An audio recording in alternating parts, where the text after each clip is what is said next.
नमस्कार, सांकेतिक भाषा के इस विशेष बुलेटिन में आपका स्वागत है। आपके साथ मैं हूं ममता, मेरे साथ है बीना सिंह। सबसे पहले आपको बताना चाहेंगे, प्रधानमंत्री नरेंद्र मोदी मॉरिशस के दौरे पर हैं और प्रधानमंत्री ने आज आयुर्वेदिक गार्डन का दौरा किया। आयुर्वेदिक गार्डन को भारत के आयुष मंत्रालय और मॉरिशस विश्वविद्यालय के आयुर्वेद चेयर के सहयोग से विकसित किया गया है, जो भारत मॉरिशस राजनयिक संबंधों की 75वीं वर्षगांठ के अवसर पर एक विशेष पहल है। और आज प्रधानमंत्री नरेंद्र मोदी पहुंचे हैं इस आयुर्वेदिक गार्डन का दौरा करने के लिए। ये स्टेट हाउस के बहुत ही नज़दीक स्थित है। ये आयुर्वेदिक गार्डन जो लगभग 3400 वर्ग मीटर के भूभाग में स्थित है और यहाँ औषधीय गुणों वाले 60 प्रकार के आयुर्वेदिक पौधे हैं जो लगाए गए हैं। और हर पौधे पर जानकारी के लिए एक पहचान, एक प्लेट लगी होती है, एक QR कोड भी लगा होता है, जिसे स्कैन कर यहाँ आने वाले पर्यटक उस औषधीय पौधे के गुणों के बारे में जानकारी प्राप्त कर सकते हैं। वर्ष 2023 जब भारत और मॉरिशस के राजनयिक संबंधों की 75वीं वर्षगांठ थी, तब इस गार्डन का उद्घाटन किया गया था। यहाँ पर अतिरिक्त जानकारी देने के लिए तमाम सुविधाएं हैं लोगों के पास और इस गार्डन का विस्तार भी प्रस्तावित है, जिसके तहत अगले चरण में यहाँ आयुर्वेदिक पौधों की नई किस्में लाई जाएंगी। और ये वो आयुर्वेदिक पौधे होंगे जो मॉरिशस में उपलब्ध नहीं हैं, बल्कि इन्हें भारत से मॉरिशस लाया जाएगा। तो इस आयुर्वेदिक गार्डन का विस्तार भी प्रस्तावित है। और ये आयुर्वेदिक गार्डन इसी सोच के साथ और इसी उद्देश्य के साथ इसका उद्घाटन किया गया था कि 3000 से अधिक वर्षों का जो आयुर्वेद का प्राचीन ज्ञान है और इस प्राचीन ज्ञान से जुड़े जितने औषधीय पौधे हैं, उसके बारे में लोगों को जागरूक किया जा सके। और मॉरिशस अगर हम बात करें तो ये आयुर्वेद के प्रचार प्रसार में भारत का बहुत ही महत्वपूर्ण साझेदार देश है। और यहाँ कई महत्वपूर्ण पहल भी आयुर्वेद के संदर्भ में की गई हैं, जैसे आयुर्वेद को कानूनी दर्जा देना, आयुर्वेदिक उपचार देने के लिए यहाँ 6 क्लिनिकों की स्थापना भी की गई है।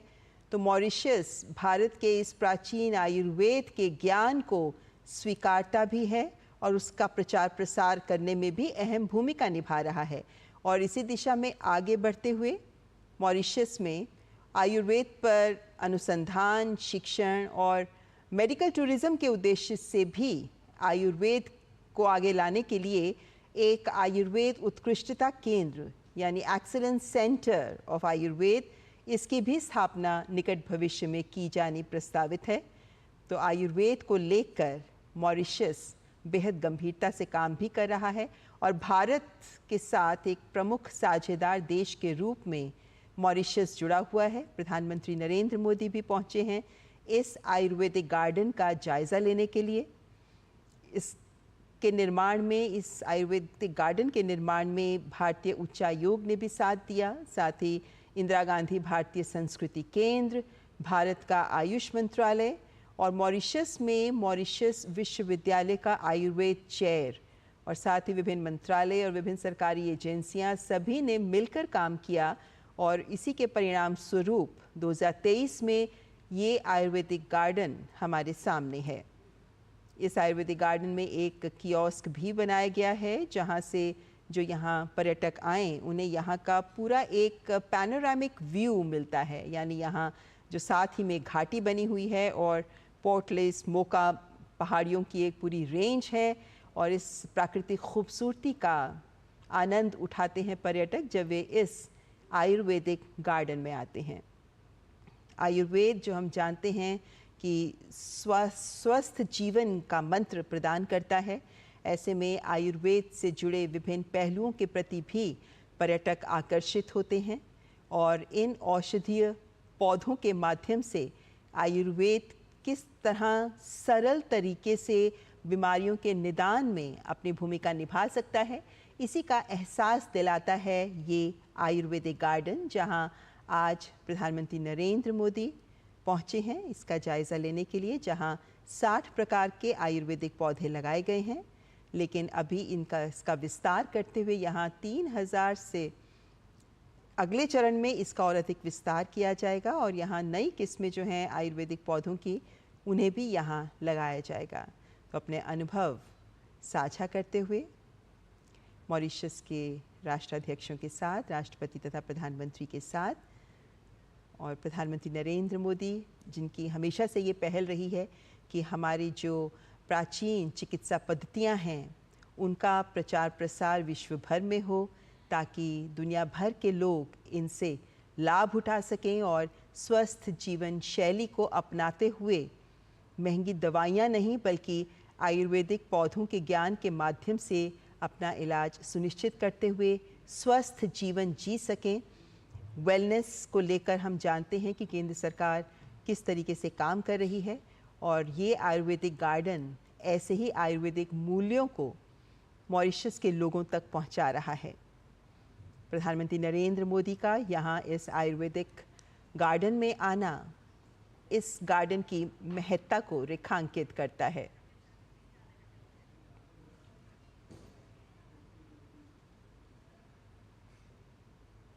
ये दृश्य हम आपको दिखा रहे हैं मॉरिशस से, यहाँ प्रधानमंत्री नरेंद्र मोदी आयुर्वेदिक गार्डन पहुंचे।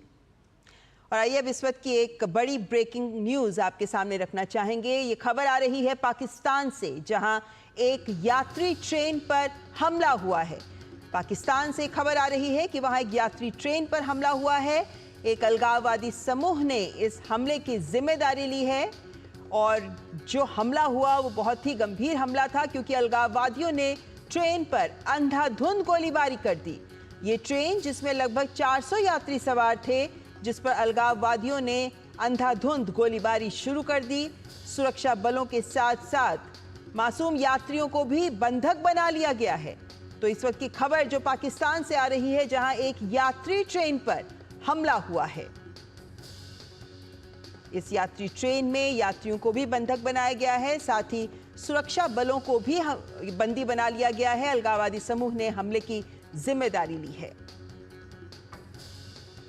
तो आतंकवाद का प्रणेता बना हुआ पाकिस्तान, जो स्वयं आतंकवादी और अलगाववादियों के हमलों से भी जूझता नजर आ रहा है।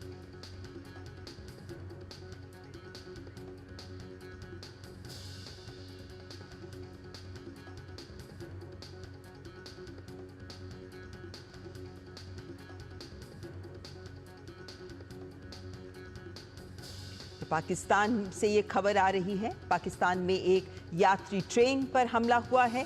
अलगाववादी समूह ने इस हमले की जिम्मेदारी ली है और अलगाववादियों ने इस यात्री ट्रेन पर अंधाधुंध गोलीबारी शुरू कर दी और उसके बाद इस ट्रेन में, जिसमें 400 यात्री सवार थे, अलगाववादी समूहों ने गोलीबारी की और उसके बाद सुरक्षा बलों सहित यात्रियों को बंधक बना लिया गया। खबर आ रही है पाकिस्तान से। केंद्रीय गृह मंत्री अमित शाह ने आज नई दिल्ली में अखिल भारतीय विद्यार्थी परिषद के द्वारा आयोजित पूर्वोत्तर छात्र एवं युवा संसद को संबोधित किया है। इस दौरान उन्होंने क्या कहा, आइए सुनते हैं। आज के इस महत्वपूर्ण कार्यक्रम में मेरे साथ मंच पर उपस्थित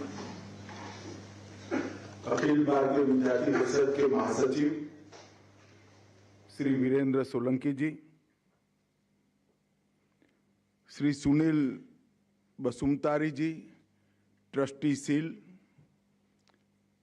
श्री कमलेश सिंह जी, राष्ट्रीय सचिव विद्यार्थी परिषद,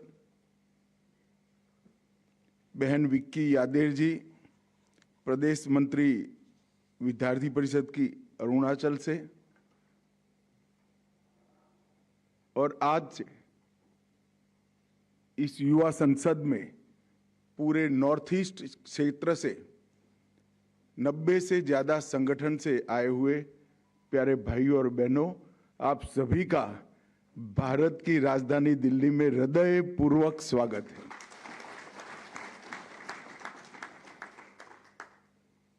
देखने में छोटा कार्यक्रम एक प्रकार से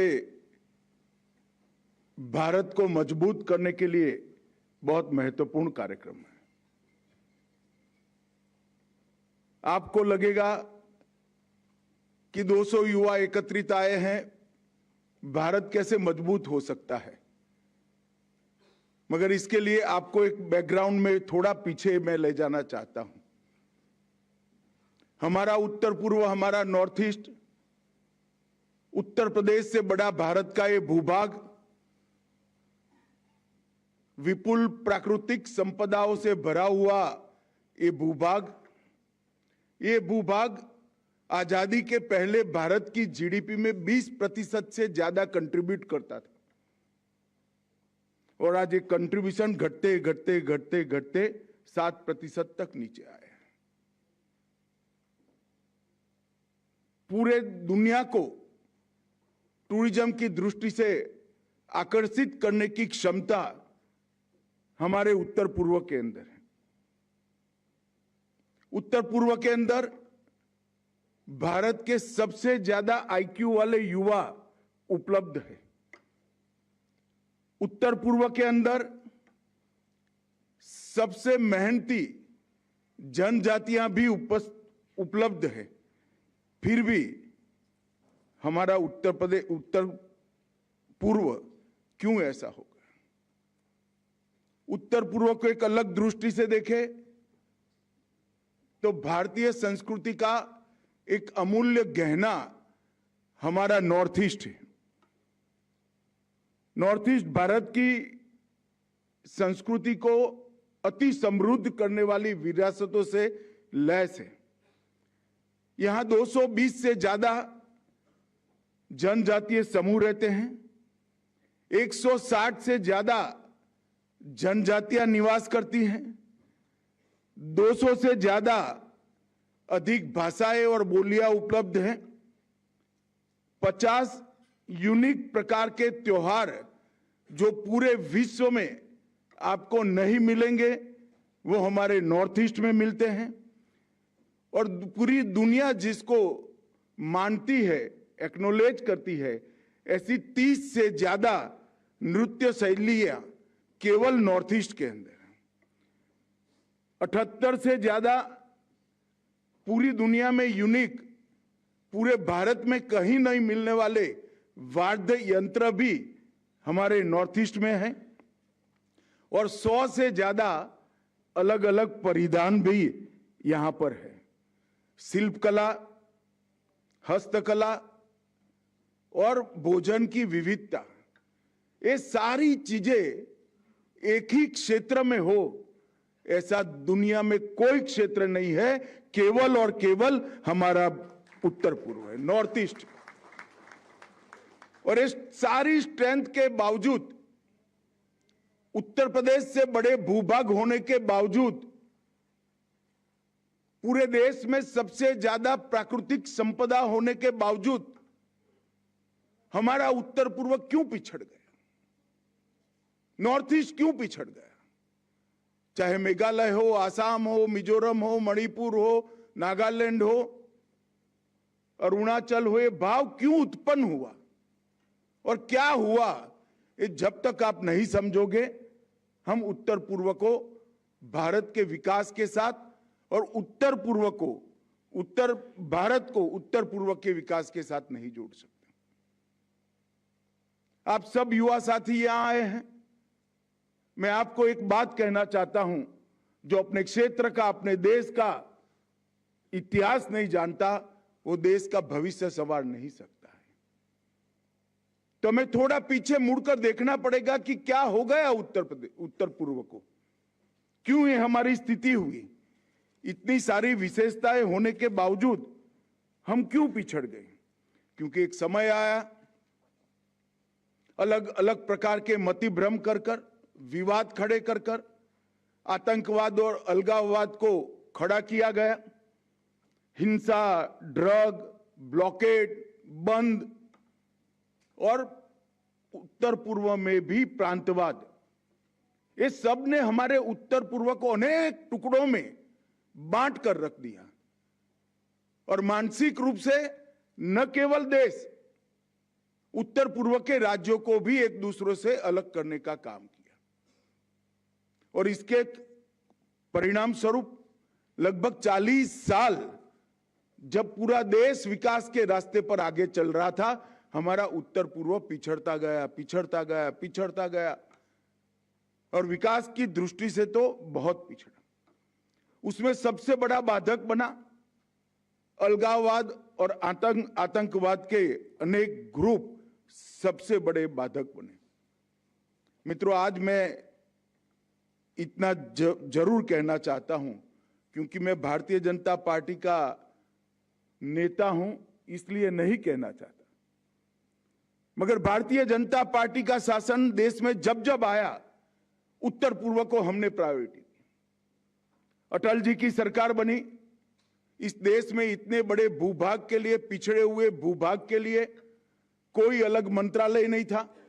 अलग मंत्रालय की स्थापना अटल जी ने करी, अनेक योजनाओं की शुरुआत करी और जब नरेंद्र मोदी जी की सरकार आई, उत्तर पूर्व को भारत सरकार के हर कार्यक्रम में केंद्र बिंदु बनाने का काम नरेंद्र मोदी सरकार ने किया। और सबसे बड़ा उपलब्धि भारतीय जनता पार्टी की सरकार की यह है कि उत्तर पूर्व का अंतर, डिस्टेंस, उन्होंने भारत के बाकी भागों से कम कर दिया। उत्तर पूर्व की हर राजधानी 2027 तक ट्रेन से भी जुड़ जाएगी, प्लेन से भी जुड़ जाएगी और रोड से भी जुड़ जाएगी। कनेक्टिविटी से उत्तर पूर्व को जोड़ा और फिजिकल कनेक्टिविटी की दूरियां तो उन्होंने मिटाई, दिल की दूरियां भी मिटाने का काम भारतीय जनता पार्टी की मोदी सरकार ने किया।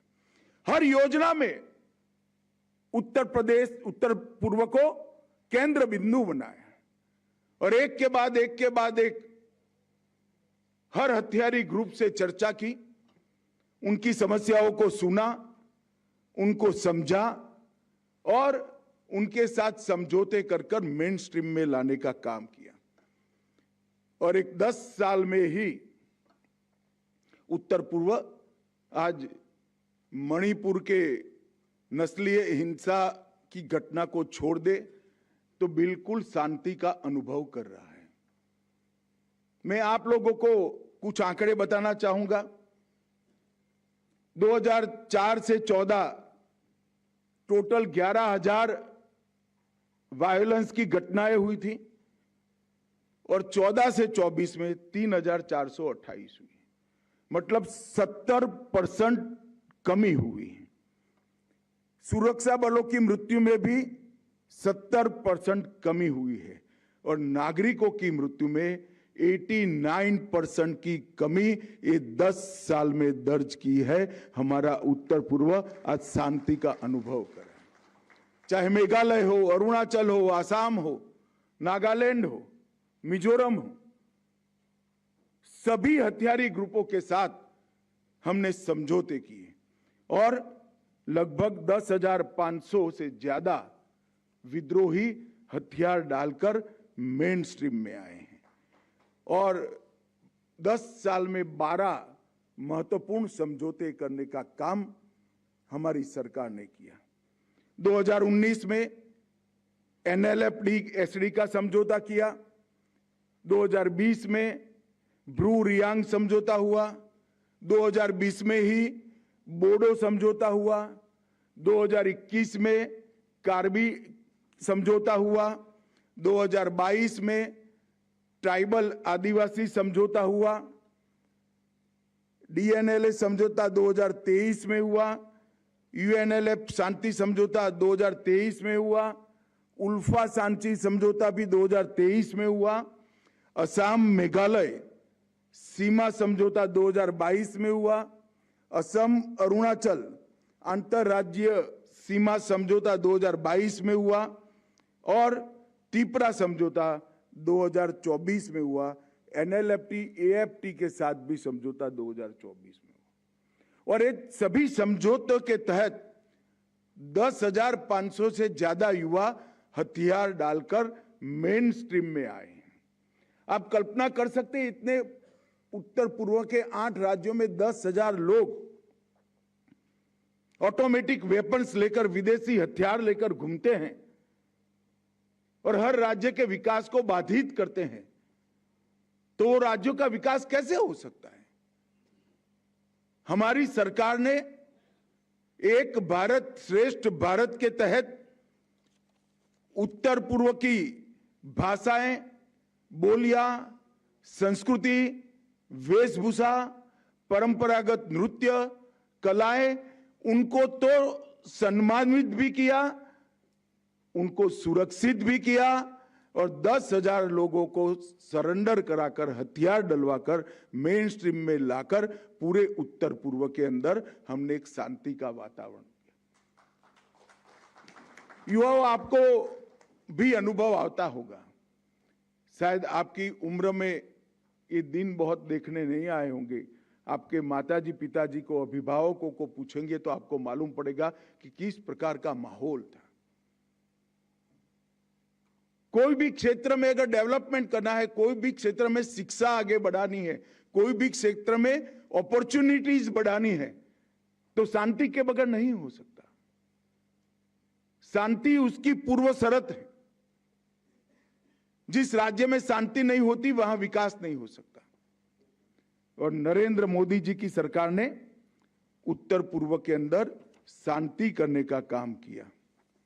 हमने उत्तर पूर्व को अंतरिक्ष प्रौद्योगिकी से भी बहुत फायदा करा है।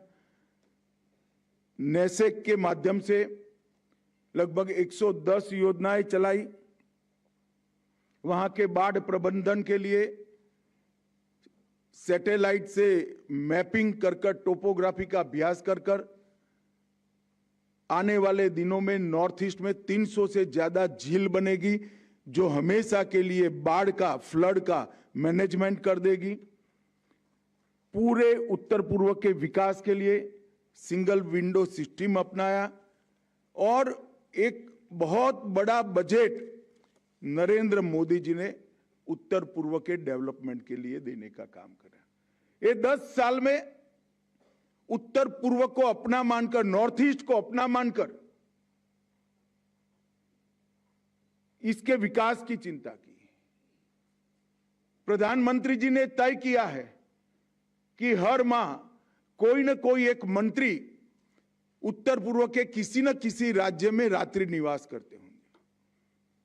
मैं आपको बताना चाहता हूं, आजादी के बाद नॉर्थ ईस्ट में सभी प्रधानमंत्रियों की कुल मुलाकात 21 है, 21 आसाम छोड़कर, और नरेंद्र मोदी जी की अकेले की नॉर्थ ईस्ट की मुलाकातें 78 है।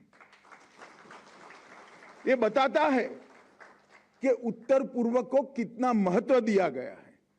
जब देश का प्रधानमंत्री वहां जाकर रात्रि निवास करता है तो अपने आप प्रशासन का ध्यान इसकी तरफ आता है। मैं कुछ आंकड़ों की तरफ भी आपका ध्यान दिलाना चाहता हूं। ये 10 साल में उत्तर पूर्व के विकास के लिए, नॉर्थ ईस्ट के विकास के लिए ढेर सारे न केवल प्रयास किए गए, बजटरी प्रोविजन को भी बढ़ाया। 14-15 की तुलना में 24-25 के बजट में 153%, 150% की वृद्धि करने का काम हमने किया है। उत्तर पूर्व की प्रकृति को समझते हुए राष्ट्रीय खाद्य तेल मिशन, एडिबल ऑयल के लिए वहां की कृषि को बदलना, राष्ट्रीय बांस मिशन, बांबू की खेती करना, ऑर्गेनिक एग्रीकल्चर का बढ़ावा, माजुली परियोजनाएं और ढेर सारे प्रकल्प उत्तर पूर्व की प्रकृति को समझते हुए किए। बेहतर कनेक्टिविटी के लिए 41,000 करोड़ रुपया सड़कों के पीछे खर्च किया। 47,000 करोड़ रुपया अलग से ग्रामीण सड़कों के लिए किया। एक प्रकार से 90,000 करोड़ रुपया सिर्फ सड़कों के लिए। हवाई कनेक्टिविटी के लिए नए 64 रूट चालू किए। वाइब्रेंट विलेज कार्यक्रम में 4800 करोड़ रुपया खर्च किया, जो अरुणाचल को विशेषकर फायदा देता है, और रेलवे के लिए 81,000 करोड़ रुपीस। ये सारा बजटरी प्रोविजन के अलावे है। और आज भारत का सबसे लंबा रेल कम रोड ब्रिज कहीं पर है तो ब्रह्मपुत्र पर बनाने का काम। भूपेन हजारिका सेतु बनाया, अरुणाचल को ग्रीनफील्ड एयरपोर्ट दिया, 100% रेलवे का इलेक्ट्रिफिकेशन किया, असम से भूटान तक रेल लाइन बन रही है, और सिक्किम में 100% ऑर्गेनिक खेती का लक्ष्य सिद्ध करने का काम भी हमारी सरकार के दौरान हुआ। और एक जमाने में नॉर्थ ईस्ट में फैक्ट्री का मतलब होता था ज्यादा से ज्यादा अच्छा इन्वेस्टमेंट तो कागज बनाने की फैक्ट्री, बांबू के प्रोसेस की फैक्ट्री। आज असम में 27,000 करोड़ का सेमीकंडक्टर का प्लान आ रहा है जो आपके लिए काम करेगा। और इतना ही नहीं, और 2.5 लाख करोड़ का इन्वेस्टमेंट आ रहा है। और हमारे शिक्षा मंत्रालय ने सभी यूनिवर्सिटियों को यहां बुलाकर उनके कोर्स के विद्यार्थियों की संख्या को, इंजीनियरिंग पढ़ने वाले विद्यार्थियों की स्ट्रीम को रीसफल कर सेमीकंडक्टर, एयर कनेक्टिविटी, इंफ्रास्ट्रक्चर और अलग अलग प्रकार की इंडस्ट्री जो वहां जा रही है, पैकेजिंग इंडस्ट्री, ये सब के लिए कोर्सेज शुरू करने का भी काम किया है। आप मेरी बात विश्वास से मानिएगा, नींव डालने का काम इस 10 साल में हुआ है। 10 साल के अंदर नॉर्थ ईस्ट के एक भी बच्चे को, एक भी युवा को देश के अन्य हिस्से में काम करने के लिए नहीं जाना पड़ेगा। नॉर्थ ईस्ट में ही आपको रोजगारी। ये तब होता है जब कोई भूभाग को अपने मन से विकास करने का तय करता है। क्यों, चाहे अटल जी की सरकार हो, नरेंद्र मोदी जी की सरकार हो, ये विचार क्यों आया? क्योंकि चाहे विद्यार्थी परिषद हो, चाहे भारतीय जनता पार्टी हो, ये सभी संगठनों ने पूरे देश को अपना माना। देश के कण कण को विकसित बनाने का यज्ञ तभी होता है जब उस हिस्से पर लगाव होता है। जब मैं कहता हूं 2.5 लाख करोड़ रुपया सिर्फ कनेक्टिविटी के लिए हमने खर्च किया तो सब अचंभित हो जाते हैं। बड़े बड़े राज्यों को इतना बजट नहीं मिला है, मगर कंपैरिजन इस तरह से नहीं होती। हमारा ये बहुत महत्वपूर्ण हिस्सा है और सालों तक विकास से महरूम रह गया, बिछड़ गया था। तो जो लॉस हो गया उसकी पूर्ति करने के लिए ज्यादा इन्वेस्टमेंट करना पड़ेगा, वो भी आज हम समझ रहे हैं। मित्रों, मोदी जी ने जो प्रोग्राम किए वो अकेले प्रोग्रामों से नॉर्थ ईस्ट में एकता नहीं हो सकती। आज मैं विद्यार्थी परिषद के मंच पर आया हूं। जब जब विद्यार्थी परिषद मुझे बुलाती है मैं जाने का प्रयास करता हूं और हर मंच से कहता हूं कि मैं विद्यार्थी परिषद का कार्यकर्ता हूं और मेरे जीवन में विद्यार्थी परिषद के काम करने के कारण बहुत बड़ा फायदा हुआ है। मैं तो आप सबसे आह्वान करता हूं, इस सब के 90 के 90 संगठन एक बार मेरी बात मानकर एक्सपेरिमेंटल तौर पर भी विद्यार्थी परिषद से एक बार जुड़कर देखिए। आपके सोचने के तरीके में आमूलचूल परिवर्तन आ जाएगा। मैं कई युवा संगठनों से, छात्र संगठनों से मिलता रहता हूं। छात्र बना उसके पहले छात्र राजनीति को जानता हूं मैं। पूरे देश में एक भी संगठन ऐसा नहीं है जो राजनीति की नहीं सोचता है, केवल और केवल देश की सोचता है, देश के भविष्य की सोचता है। अगर हम भारत से जुड़ना चाहते हैं, अगर हम भारत के इतिहास को से जुड़ना चाहते हैं, अगर हम भारत की एकता और एकात्मता से जुड़ना चाहते हैं, अगर हम भारत की विकास की प्रक्रिया को जुड़ना चाहते हैं, अगर हम भारत के भविष्य से जुड़ना चाहते हैं, तो मेरा आपसे आग्रह है, आपके संगठन और विद्यार्थी परिषद के बीच में एक संपर्क सेतु बनाइए। सोचने में आमूल चूर परिवर्तन आ जाएगा। और मेरा विद्यार्थी परिषद से भी आग्रह है कि छात्र संसद बहुत अच्छा आयोजन है। मैंने बारीकी से आपका कार्यक्रम देखा है,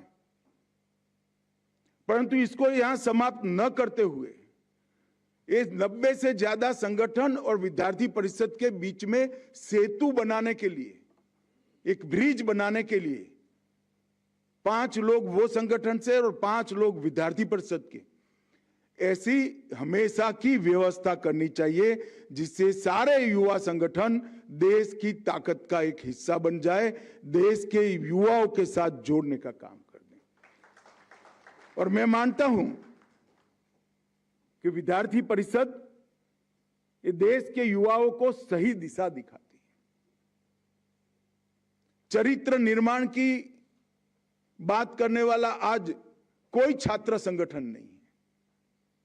वो छात्रों की डिमांड को तो रखते ही है, मगर छात्रों को डिसिप्लिन भी सिखाते हैं, छात्रों के उत्कर्षित्व बात करते हैं, मगर छात्रों के अभ्यासक्रम की भी चिंता करते हैं। वो छात्रों को संगठित करने की तो बात करते हैं, मगर संगठित छात्र शक्ति को राष्ट्र निर्माण में लगाने का रास्ता भी प्रशस्त करते हैं। इस प्रकार का छात्र संगठन पहले भी नहीं दिखाई पड़ता था, आज तो दूर दूर तक दूरबीन लेकर भी नहीं दिखाई पड़ता है। इतने कठिन मानदंड होने के बावजूद विद्यार्थी परिषद विश्व का सबसे बड़ा छात्र संगठन है। वो छात्रों को ऊंची आवाज करना भी सिखाता है, इसके साथ साथ व्यक्तित्व को भी ऊंचाई देना सिखाता है। छात्र की आवाज तो ऊंची होनी ही चाहिए। अगर युवा नहीं बोलेगा तो कौन बोलेगा? युवा ऊंची आवाज से ही बोलना चाहिए, मुखर कर बोलना चाहिए, डरे बगैर बोलना चाहिए, मगर युवा ने अपने व्यक्तित्व को भी ऊंचा बनाना चाहिए, अपने आप को भी उठाना चाहिए। और केवल विद्यार्थी परिषद ही कर सकती है। विद्यार्थी परिषद ने अपने इतिहास में आज तक जितने भी प्रकल्प लिए, 40 साल से तो मैं खुद अनुभव कर रहा हूं इसको, जितने भी प्रकल्प दिए राष्ट्र हित के लिए, विद्यार्थी परिषद के एक्सपांशन का इनकी सदस्यता छोड़कर एक प्रकल्प नहीं। ये सूत्र आते हैं, कच्छ हो या गुवाहाटी, अपना देश अपनी मिट्टी।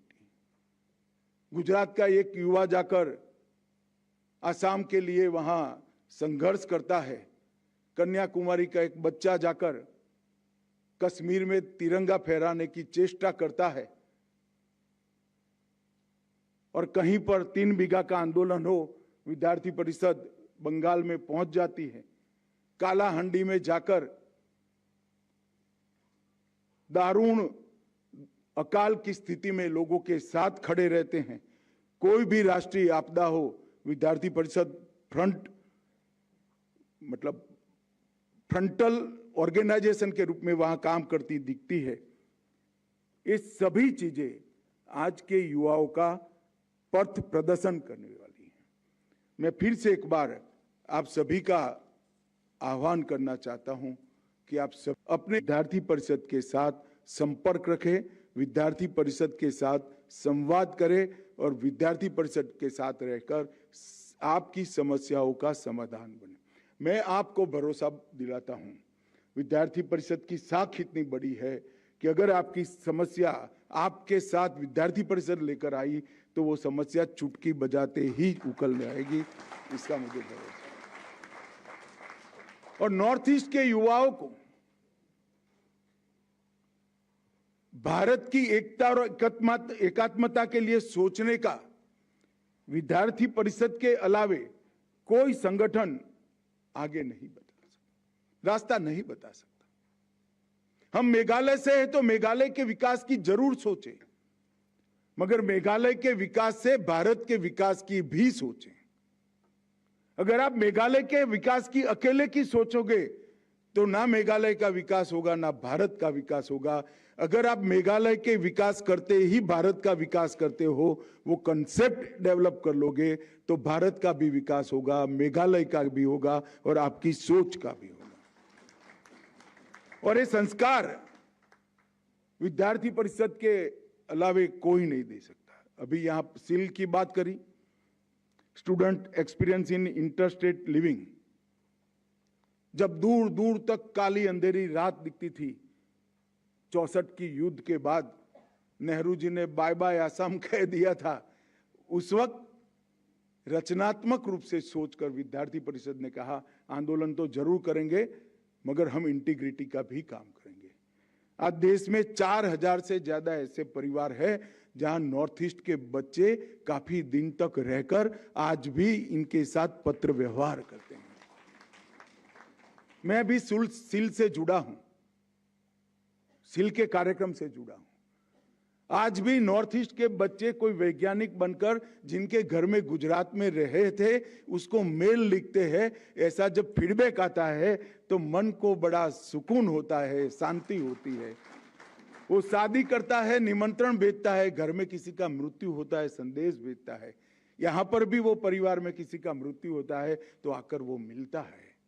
उसको लगता है कि सिर्फ अरुणाचल में नहीं, सिर्फ नागालैंड में नहीं, सिर्फ मिजोरम में नहीं, मेरा एक घर अहमदाबाद में भी है, पुणे में भी है, हैदराबाद में भी है, दिल्ली में भी है। और इससे बड़ी ताकत कोई कार्यक्रम की नहीं हो सकती। कार्यक्रम देखने में बड़ा छोटा है, मगर इतने साल तक चलाना, सातत्यपूर्ण तरीके से चलाना बड़ा धैर्य का मांग करता है और समर्पण का मांग करता है।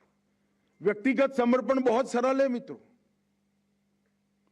मैं अमित शाह नाते समर्पण का भाव अपने आप में विकसित कर सकता हूं, मगर संगठनात्मक समर्पण का भाव बहुत कठिन है, क्योंकि संगठन ने समर्पण का भाव अगर विकसित करना है तो पूरे संगठन में के अंदर वो भाव की निर्मित करनी पड़ती है। और मैं निसंकोच कह सकता हूं विद्यार्थी परिषद ने किया है, तभी जाकर सील जैसे प्रोग्राम इतने सालों से चल रहे हैं। मेरा आपसे आग्रह है कि सील की गतिविधियों को आगे बढ़ाने के लिए भी आप विद्यार्थी परिषद से जुड़िए। और आप सभी युवा हैं मित्रों, आपके सामने मैं एक बात करने आया हूं। आजादी के 75 साल हो गए, अब संविधान बनने का 75वां साल हुआ है। आजादी का अमृत महोत्सव जब हम मना रहे थे, तब इस देश ने एक सामूहिक संकल्प लिया है कि 2047 तक हमारा भारत पूरे देश में, पूरी दुनिया में हर क्षेत्र में सर्वप्रथम होगा, पूर्ण विकसित होगा और हर क्षेत्र में हम सर्वप्रथम होंगे। ये संकल्प कोई राजनीतिक दल का नहीं है, कोई एक सरकार का नहीं है, 140 करोड़ लोगों का सामूहिक संकल्प है। और मैं स्पष्ट रूप से देख रहा हूं श्री अरविंद और विवेकानंद की भविष्यवाणी सच होते हुए कि भारत माता 2047 में अपने संपूर्ण तेज के साथ, ओजस के साथ विश्व के सामने खड़ी होगी। और उस प्रक्रिया में युवाओं को जोड़ने के लिए हमने ढेर सारी चीजें करी। सबसे पहले नई शिक्षा नीति लेकर आए, जिसमें हमने हमारी भाषाओं को संजोकर रखने का आग्रह किया है, मातृभाषा को महत्व दिया है। हमारे देश के इतिहास, हमारे देश की परंपराएं, हमारे देश की संस्कृति, इसको तो सिखाएंगे ही, मगर शिक्षा को पूरे विश्व के सभी मानांकों पर सबसे ऊंचा ले जाने का भी हम करेंगे। हमारी शिक्षा लोकल भी होगी, हमारी शिक्षा ग्लोबल भी होगी और युवाओं के लिए ढेर सारे मौकों का सर्जन भी करेगी।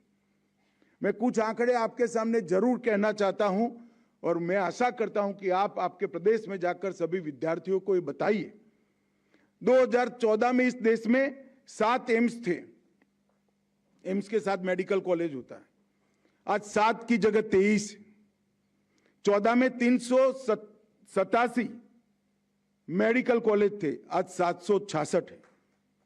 एमबीबीएस की सीटें 51,000 थी, आज 1,51,000 है। पीजी की सीटें 31,000 थी, आज 73,000 है। आईआईटी केंद्रीय यूनिवर्सिटी 56 हो गई है, आईआईटी 23 हो चुके हैं, आईआईएम 21 हो चुके हैं, नीट 31 हो चुके हैं, आईआईआईटी 25 हो चुके हैं, आईआईएसईआर 8 हो चुके हैं और इसके साथ साथ 100% क्षमता वृद्धि के साथ हम 3 साल तक टेक्निकल एजुकेशन में आगे बढ़ने का संकल्प किए हैं। ये जो मौकों की भरमार है, इसको आपके लिए सृजित किया जा सकता है। इसके साथ digital India mission, stand up India, startup India, national green hydrogen mission, national mission for green India, drone policy, new education policy, animation visual effects policy, आत्मनिर्भर भारत पॉलिसी, ध्रुव पॉलिसी और अटल टिंकरिंग लैब, ये सारी चीजें इनोवेशन से लेकर अंतरिक्ष तक और ग्रामीण विकास से लेकर डिफेंस तक हर चीज में युवाओं को मौका सृजित करने वाली एक बहुत बड़ा इंद्रधनुष, एक रेनबो बनाकर सारे युवाओं का भविष्य संवारने का काम कर रहा है। नॉर्थ ईस्ट के युवाओं को मैं अंत में इतना ही आह्वान करना चाहता हूं कि नॉर्थ ईस्ट भारत सरकार के दिल के बहुत नजदीक है, हमारे प्रधानमंत्री जी के दिल के बहुत नजदीक है। सिर्फ बजट का आवंटन नहीं, नॉर्थ ईस्ट का विकास, नॉर्थ ईस्ट की एकता, नॉर्थ ईस्ट की शांति, ये तीनों के लिए भारत सरकार पूर्ण रूप से कटिबद्ध है। जो 4 दशक बिगड़ गए, इसको देखकर रोने का समय नहीं है। अब अच्छा समय आया है, आगे के 4 दशक का प्लानिंग कर 47 में महान भारत की रचना करने में नॉर्थ ईस्ट का सबसे बड़ा योगदान हो ये समय। और आप सभी के उज्जवल भविष्य के लिए मैं अनंत अनंत शुभकामनाएं देकर मेरी बात को समाप्त करता हूं। वंदे मातरम, भारत माता की जय।